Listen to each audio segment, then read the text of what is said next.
இந்த உலகம் அற்புதங்கள் நிறைந்தது என்றும் ஒவ்வொரு நாளும் இங்கே வேறு என்ன இருக்கிறது என்று நம்மை ஆச்சரியப்படுத்தும் வகையில் பல உயிரினங்கள் அல்லது அறியப்படாத விஷயங்கள் உள்ளன. இந்த உலகத்தில் உண்மையில் இருக்கும் வினோதமான உயிரினங்களின் பட்டியல் இங்கே. சிவப்பு உதட்டு வவ்வால் மீன். சிவப்பு உதடு கொண்ட வவ்வால் மீன் அல்லது கலபாகோஸ் பேட்பிஸ் என்பது கலபாகோஸ் தீவுகளை சுற்றிலும் கரையிலிருந்து சுமார் 3 முதல் 76 மீட்டர் தொலைவிலும் 10 முதல் 249 அடி வரை ஆழத்திலும் காணப்படும் அசாதாரணமான உருவ அமைப்பை கொண்ட ஒரு மீனாகும். இவை நன்கு நீந்தக்கூடியன அல்ல, மாறாக இவை கடல் தரையில் நடக்க தங்கள் மலக்குடல் துடுப்பு, இடுப்பு துடுப்பு மற்றும் குதத் துடுப்புகளை பயன்படுத்துகின்றன.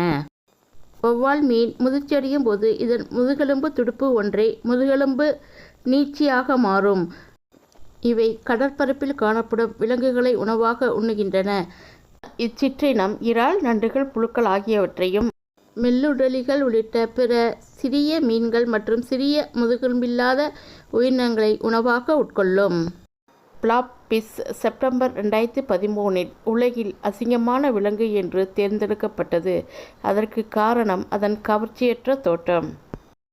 நீராடாமல் நீரின் மேற்பரப்பில் மிதக்க அனுமதிக்கும். நீரை விட அதன் உடலில் உள்ள நிறை குறைவான அடர்த்தி கொண்டது. இருப்பினும் அது தண்ணீரின்றி இருக்கும்போது மட்டுமே ஒரு உருண்டை போல் தெரிகிறது. புராண கதைகளின்படி தாடி கழுகுகள் ஒருபோதும் தரையில் இறங்க மாட்டார்கள் மற்றும் ஐரோப்பிய வேட்டைக்காரர்கள் அதை பிசாசு பறவை என்று குறிப்பிட்டனர். ஆனால் இப்போது தாடி கழுகு என்று அழைக்கப்படுகிறது. தாடி கழுகுகள் இறந்த விலங்குகளின் எச்சங்களை உண்ணும். மற்ற கழுகுகளைப் போலல்லாமல் எலும்புகளை உண்ணுகின்றன. அவை எலும்புகளை உண்பதால் தாடி கழுகுகள் குழந்தைகளையும் விலங்குகளையும் எடுத்துச் செல்லும். வாழும் பாறை. இது பாறையைப் போல் முற்றிலும் அசைவற்று கிடக்கும். இவை மூளையற்றது. தண்ணீரை எடுத்து உண்ணும். அவை சிலி கடற்கரையில் ஆழமற்ற நீரில் காணப்படுகின்றன. இது ஒரு ஆண் மற்றும் பெண் இருவரின் இனப்பெருக்க உறுப்புகளை கொண்டுள்ளது.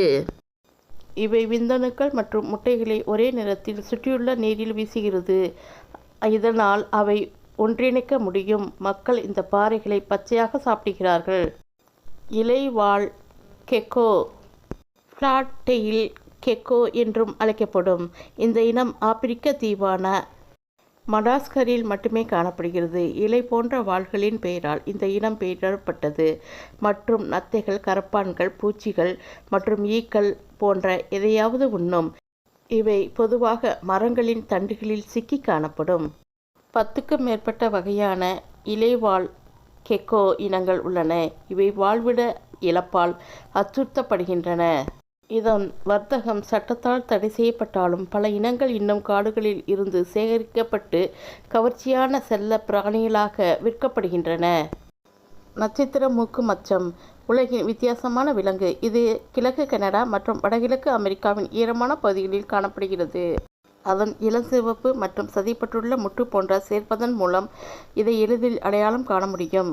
நட்சத்திர மூக்கு மச்சம் அதன் மூக்கைச் சுற்றி சதைப்பற்றுள்ள உள்ளிழுக்கும் கூடாரங்களில் ரோஜா நிற வளையத்தை கொண்டுள்ளது.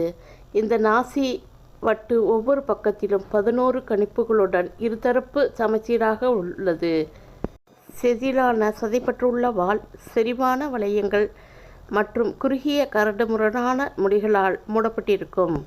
பேரிலி வால், தலை மற்றும் உடலின் இணைந்த நீளம் வரை அடிவயிறு சுருங்கி நுனியில் குறுகலாக இருக்கும் மற்றும் குளிர்காலத்தில் கொழுப்பை சேமிக்கும் உறுப்பாக செயல்படும் போது அளவு வீங்கி இருக்கும். இந்த இனத்தின் கண்கள் ஹெரிவால் மோல் கண்களை விட பெரியவை, மேலும் அதன் நிறம் கருப்பு மற்றும் பழுப்பு.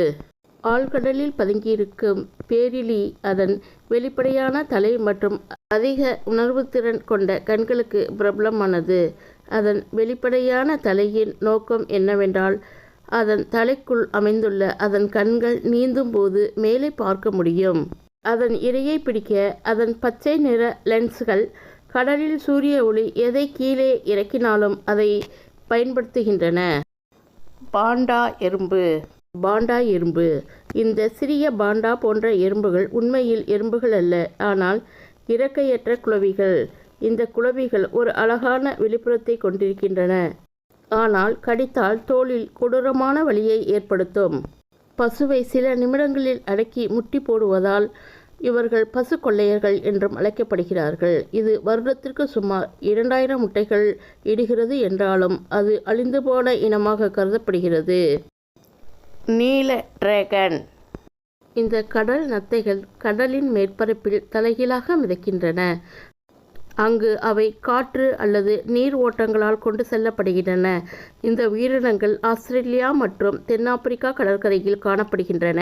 இந்த அரக்கர்கள் உண்மையில் 1 அங்குல நீளமும் மற்றும் சக்தி வாய்ந்த குச்சிகளை கொண்டுள்ளனர். இந்த மாதிரி விலங்குகளை நீங்கள் நேரில் பார்த்துருக்கீங்களா? பார்த்துருந்தா கமெண்ட் பண்ணுங்கள். இந்த வீடியோ உங்களுக்கு பிடிச்சிருந்தால் லைக் பண்ணுங்கள், ஷேர் பண்ணுங்கள். உல்டா உலகத்தை சப்ஸ்கிரைப் பண்ண மறந்துடாதீங்க. நன்றி, வணக்கம்.